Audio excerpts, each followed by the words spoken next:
So in this problem, we're given the circle, which has a center P, and it is tangent to these two perpendicular lines. Questions: which of the following is an equation of the circle with center P? So a couple different ways we can do. We can actually just start with either with this point and test these equations. That's one way to do it. So this would be 1 squared plus 3 squared. Is that equal to square root of 10? That's actually 10. So this one is out.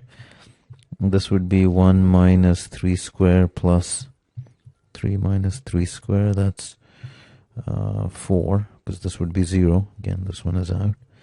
And then this would be 1 minus 1 squared plus 3 minus 3 squared. Is that equal to 20? That's actually 0 plus 0. And then we're left with that one. I think this is the reason why this is considered an easier problem, because you can just plug in 1 point, and this would be 9 plus 1, which is indeed 10. So that one works. And then finally, this one would be 3 minus 2 squared. Is that equal to 20? 3 squared would be 9 plus 1. Again, it's not equal to 20. So we can just by using 1 point that's on the circle, we could get to the answer. And that's why this is easy. But a couple things here, maybe some concepts that are going to help in other problems. Is if we draw this line, that line, these are radius, and a radius drawn from the center of a circle is perpendicular to the tangent. So that's 90 degrees, that's 90 degrees, and therefore this would be 90 as well.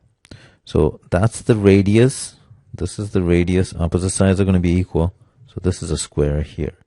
We can find the radius, that would be the distance between this point to the origin, and we can apply the distance formula.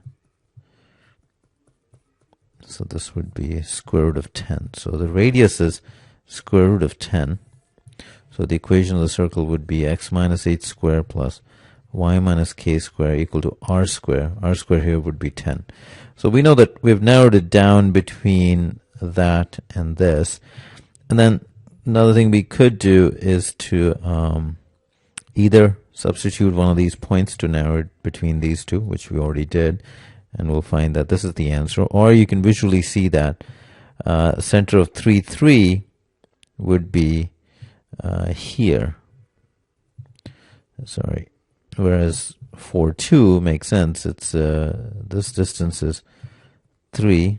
So you go further up to 4, and then you go down 2. So this makes sense. So you could do it that way too.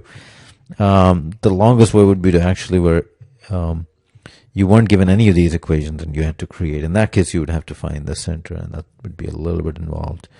But in this particular case, we can just take these shortcuts to get to the answer, which is D.